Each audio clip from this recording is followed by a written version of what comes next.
Now look back at verses 21 to 24 again and think about how Paul is then using that assurance of the future in explanation here. For to me to live is Christ and to die is gain. But if I am to live on in the flesh, this will mean fruitful labor for me. And I do not know which to choose. But I am hard pressed from both directions, having the desire to depart and be with Christ, for that is very much better. Yet to remain on in the flesh is more necessary for your sake. You see it in that first phrase in verse 22, right? That living on in the flesh will mean fruitful labor for Paul. That's what it'll equal.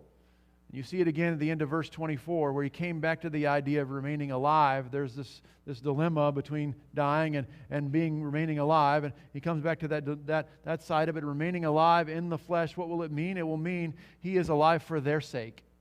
It is necessary for their sake, for his readers, the Philippian church. So check out what he's saying here. If God was finished with Paul, then God would not need to keep him alive any longer, right? But if God was going to keep Paul alive, if God was keeping him alive, then God was doing so for two reasons. One, for fruitful labor, and two, for ministry to others. You catch that logic? God controlled whether Paul lived or Paul died, and God had a purpose in Paul's living or dying. So if Paul lived, Paul could know it was for two reasons. He was for fruitful labor and for ministry to others.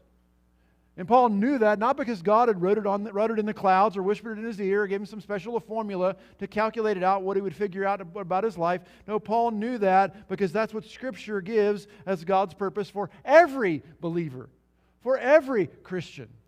Therefore, you and I can know what Paul knew. You and I can know that if we are followers of Jesus, we are alive and we remain, and as much as we will remain in this earthly life, it is as long as God plans to keep producing spiritual fruit in ministry to others. So if you ever wonder why you're still here, you wonder, why didn't God let you die in that accident at some point in the past? Why didn't God let you die in your reckless days of your youth or as an unbeliever?